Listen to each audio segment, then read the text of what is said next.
नमस्कार फ्रेंड्स, कैसे हैं आप लोग। फ्रेंड्स, अभी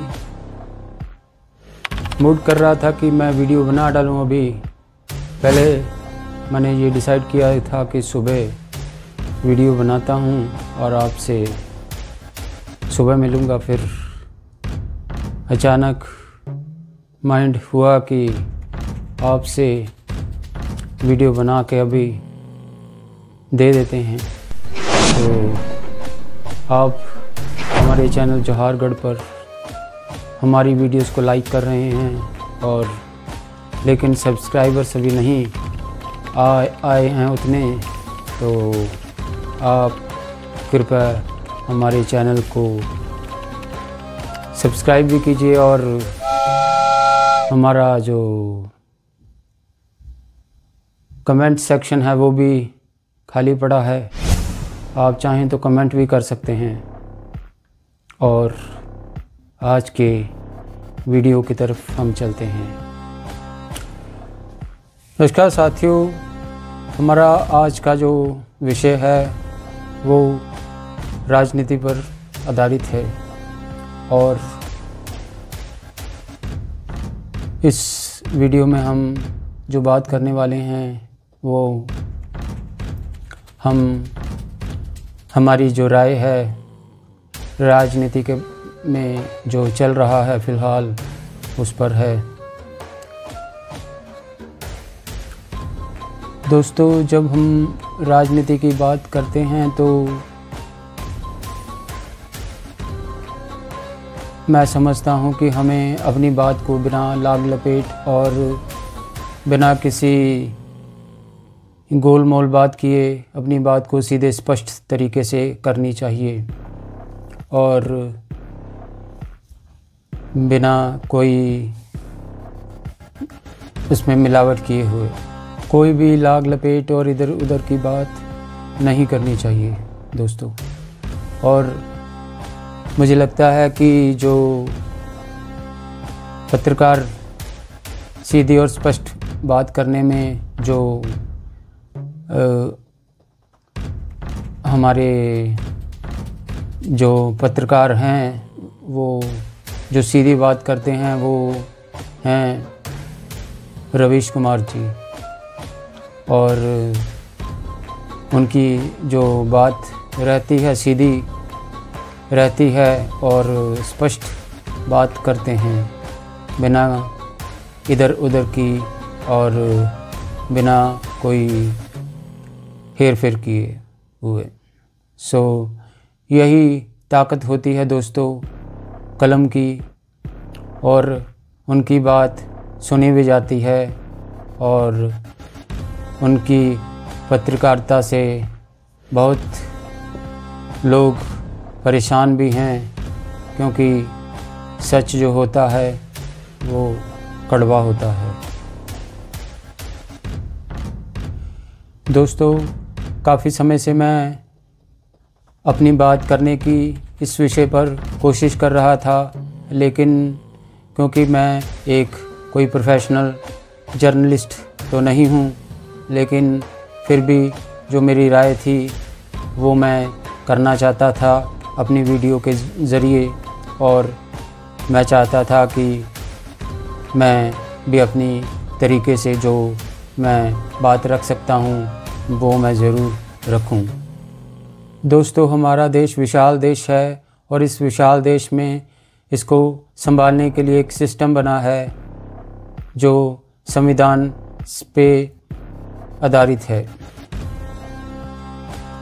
दोस्तों, ये हमारा देश जो है ये विशाल देश है और इस विशाल देश में इस सिस्टम को चलाने के लिए और इस देश को चलाने के लिए संविधान है और संविधान के दायरे में रहकर ही ये देश चल रहा है। लेकिन कुछ लोगों को ये सिस्टम पसंद नहीं आ रहा और वो चाहते हैं कि ये सिस्टम में वो खलल डालने की हर तरह की कोशिश करते रहते हैं। और दोस्तों, आपसे गुजारिश है कि आप हमारे चैनल जौहरगढ़ को सब्सक्राइब कीजिए और कुछ कमेंट अगर करना चाहते हैं तो आप कमेंट भी कर सकते हैं। दोस्तों, हमारे देश में एक बहुत बड़ा सिस्टम बना हुआ है पहले से ही, और इस सिस्टम में अलग अलग लोगों को अलग अलग रिस्पॉन्सिबिलिटीज़ और अलग अलग अथॉरिटी दे रखी है, ताकि ये देश आसानी से और बिना किसी टकराव से चल सके। दोस्तों, इस सिस्टम में हमारे पास पत्रकार हैं, जिनकी ड्यूटी होती है कि वो पत्रकारिता के ज़रिए अपना जो समाज में बैलेंस बनाना की उनकी रिस्पॉन्सिबिलिटी है वो पूरा करें। हमारे पास वकील हैं, हमारे पास राइटर्स हैं, हमारे पास इंटेलेक्चुअल्स हैं, हमारे पास हर तरह का पोइट हैं, कवि हैं, और इस तरह से बेहतर प्रोफेसर हैं, टीचर हैं, और हर डिपार्टमेंट और हर फील्ड के बेहतर से बेहतर लोग हैं। इतना बड़ा सिस्टम होने के बावजूद भी हमारे इस सिस्टम में कुछ ना कुछ आप खामी ज़रूर देखी होगी। दोस्तों, अगर इतना बड़ा सिस्टम होने के बावजूद भी अगर सच को सच और झूठ को झूठ साबित ना कर पाने में ये सिस्टम फेल होता है, तो इतने बड़े सिस्टम के होने का क्या मतलब। रोज़ अखबार निकालने का क्या मतलब, और रोज़ टीवी चैनलों पे जो डिबेट हो रही है उन डिबेट्स का क्या मतलब रह जाता है। अगर आपने गोलमोल बात करके और जनता का अहित करके ही टाइम पास करना है, तो इस तरह के सिस्टम में जो लोग हैं तो इनका क्या इम्पोर्टेंस है, ये समझ से परे है। ये जो कवि जो टीवी चैनलों पर एक सिगरेट बंडल के लिए बिक रहे हैं, इनके कविताओं लिखने का क्या मतलब, अगर इन्होंने इसी तरह का अपनी कला का प्रदर्शन करना है तो। दोस्तों, पूरा सिस्टम ही हाईजैक हो जाए, ये तो कहीं देखा और सुना नहीं आज तक। दोस्तों, हमारे पास पहले के कवि जो थे वो ऐसे कवि थे जिन्होंने अपनी कविताओं के ज़रिए सच को उजागर किया और जनता तक सच लाए और अपना बात को जनता तक रखा है, ताकि लोग सच और झूठ में खुद ब खुद फैसला कर सकें कि क्या सच है और क्या झूठ है। दोस्तों, जो फिल्में होती हैं वो हमारी ज़िंदगी पर बहुत प्रभाव डालती हैं, और अगर एक एक्टर या राइटर या डायरेक्टर चाहे तो अपनी फिल्मों के ज़रिए सिस्टम को आईना दिखा सकता है और अपनी बात को मनवा सकता है। दोस्तों, जब हमारे पास एक पूरा सिस्टम हो जिसमें संविधान हो, जुडिशरी हो, जिसमें क्रिएटिव लोग हों, मीडिया हो, जब इतना बड़ा सिस्टम होने के बाद भी झूठ का बोलबाला हो, तो जाहिर सी बात है हमारे सिस्टम में कोई ना कोई कॉग्निटिव एरर तो हमारी समाज और सोसाइटी में ज़रूर है।